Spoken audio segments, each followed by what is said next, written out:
Now let's define what a factorial is. Now you may not have seen this unless you had a statistics course before. So here's our definition. If we're given any integer n greater than or equal to 0, the value n factorial, notice how this is written as n with a little exclamation mark after it. That's read n factorial, is defined to be the quantity 1 times 2 times 3 times ... times n minus 1 times n. So in other words, you just multiply all the numbers from 1 to n together. It's a fairly simple definition.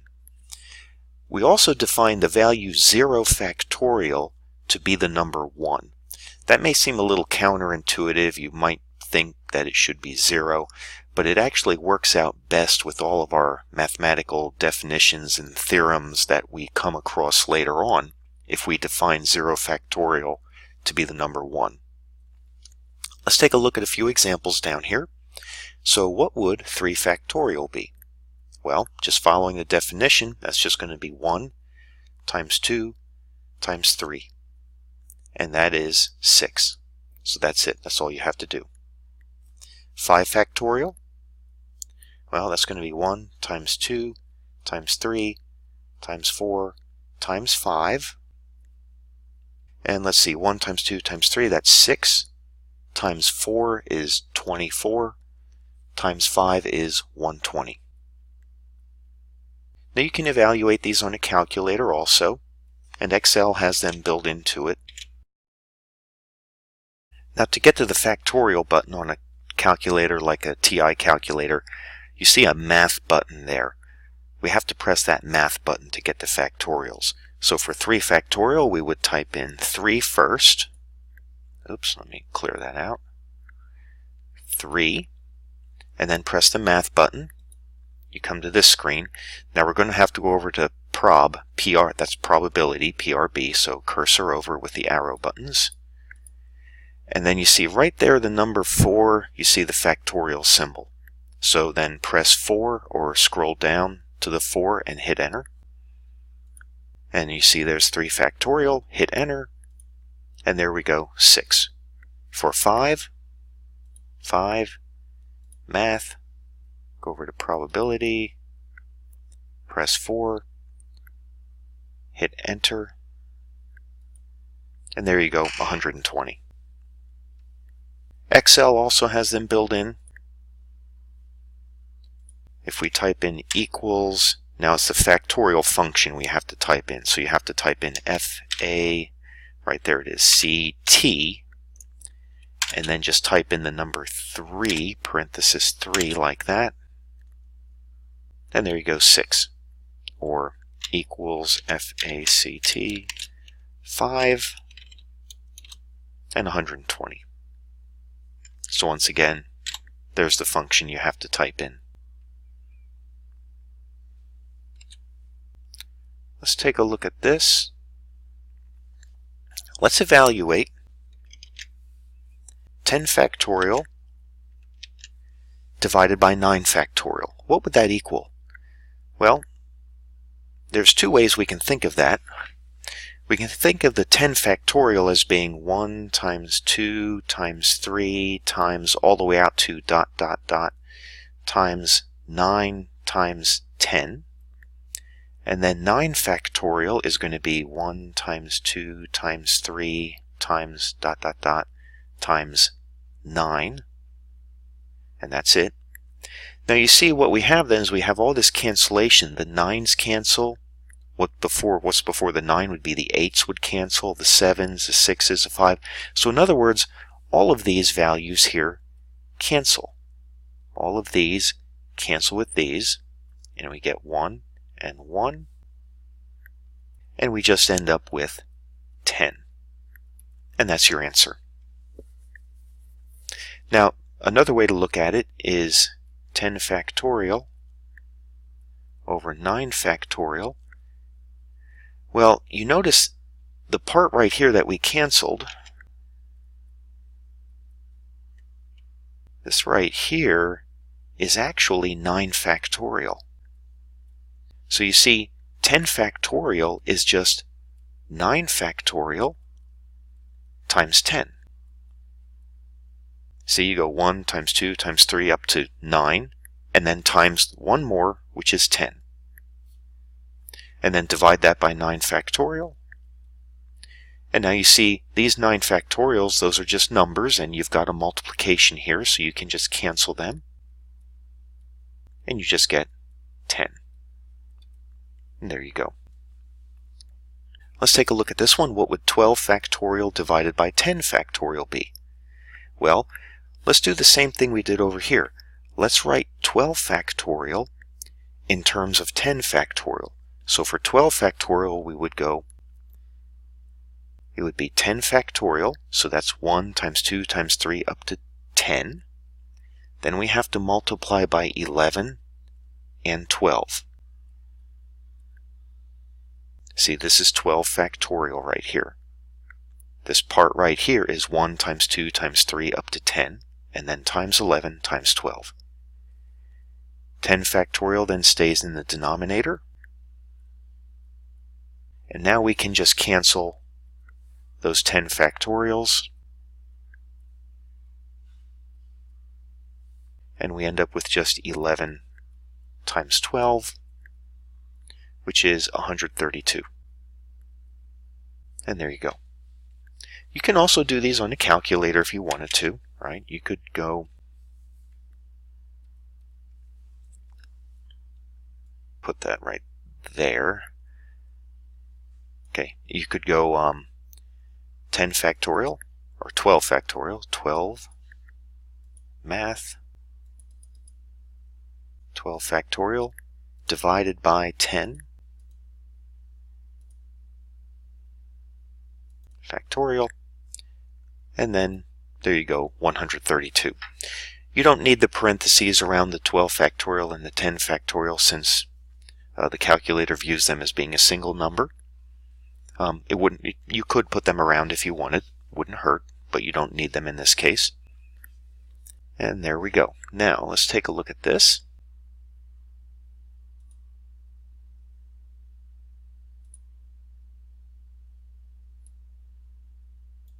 Here we have some values with some variables in it. Let's evaluate n factorial divided by n minus 1 factorial. Now, this is very similar to the problems we just did. So let's try to write n factorial in terms of n minus 1 factorial. So the n factorial would be n minus 1 factorial. You see, we go 1 times 2 times 3 times 4 all the way up to the number right before n, which is n minus 1. And then we have to multiply by n. So here is n factorial, written in terms of n minus 1 factorial. And then we divide by n minus 1 factorial. These cancel. And you just get n. So there you go. N factorial over n minus 1 factorial is actually just n. And you could still look at it as n factorial being 1 times 2 times 3 times ... times n minus 1 times n, and then n minus 1 factorial being 1 times 2 times 3 times ... times n minus 1. You can still look at it like this, and then you just cancel these, and you end up with just n. Let's look at this one. So here we have, now let's try to write, we have n factorial over n minus 2 factorial. So let's try to write the n factorial in terms of n minus 2. Well, that's going to be, so n factorial is going to be 1 times 2 times 3 times ... all the way up to n minus 2. That's the two numbers before the n. Then we're going to have to multiply by n minus 1, and then n. So there is n factorial, written in terms of n minus 2 factorial, and then we have two more numbers we have to multiply on, divided by n minus 2 factorial. and you see these cancel,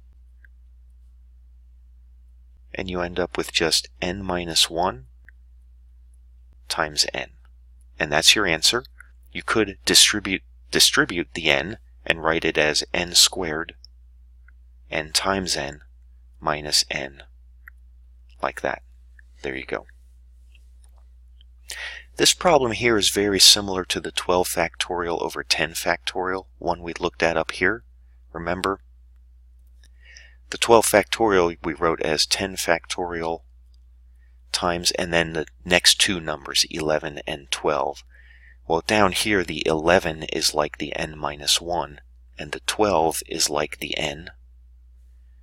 And then you're dividing by 10 factorial, and you're just left with 11 times 12. Well, here you're left with n minus 1 times n.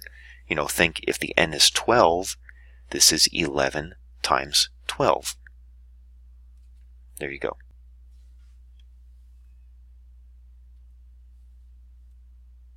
Let's look at this problem. This is a counting problem. If we're given the letters A, B, C, let's determine how many arrangements there are of these letters. And we'll use a tree diagram to illustrate this. So we want to determine how many arrangements there are. So what we mean by that is all the possible arrangements like this, like A, B, C, B, A, C, C, B, A, and so on. So how many of these are there? Well, there's two ways to look at this. Let's look at it like this first. So we're going to create a tree diagram here. So, like this.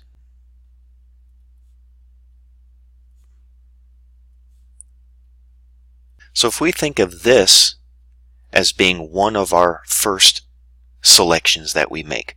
So, you know, when we fill out, say we think of it like this, for our first position here, we can either put an A, B, or C. So we make a choice, either an A, a B, or the C. Suppose we select A to go in the first position here. Then we could either choose a B or a C to go in the second position. If we chose a B to go in the first position, we could then choose either an A or a C. If we chose a C, we could either choose an A or a B. So this would be in our second position. And this is our first position. Now, if we chose an A in the first, B in the second, then we could only choose a C in the third. If we did AC, we would have to choose a B, and so on. BA, this would be a C, A, CA, B, CB, A. Now you see each branch represents an arrangement. ABC, ACB, BAC, BCA, and so on. Now how many branches do we have here? Well, we have, you can see in the bottom here, we have a total of 6 branches. So that's how many arrangements there are going to be. Now notice we get this number 6 by thinking of it like this. In the first row here we have 3 possible choices. Then in the second row, each of those have 2 possible choices. And then finally in the third, we only have 1 possible choice coming off of each of the second branches.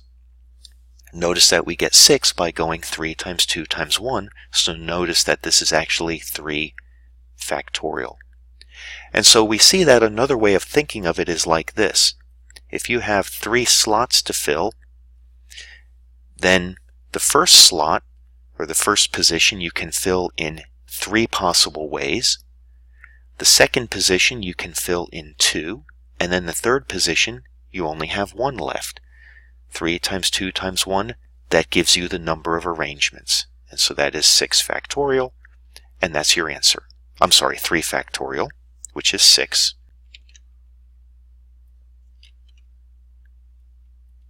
And that's your answer. All right. Let's take a look at this problem. So here we have 1, 2, 3, 4, 5, 6 letters that we want to find arrangements for. Determine how many different arrangements there are of these 6 letters.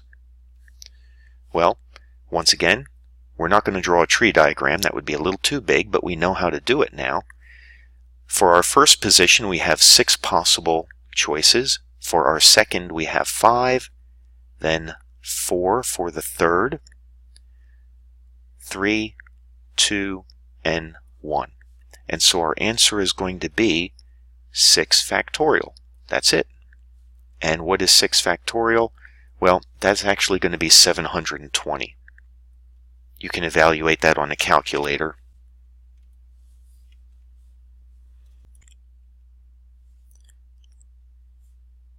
And so if we evaluate 6 factorial, let's see, 6 math, go over to probability and then number 4, and let's see, we get, yes, 720.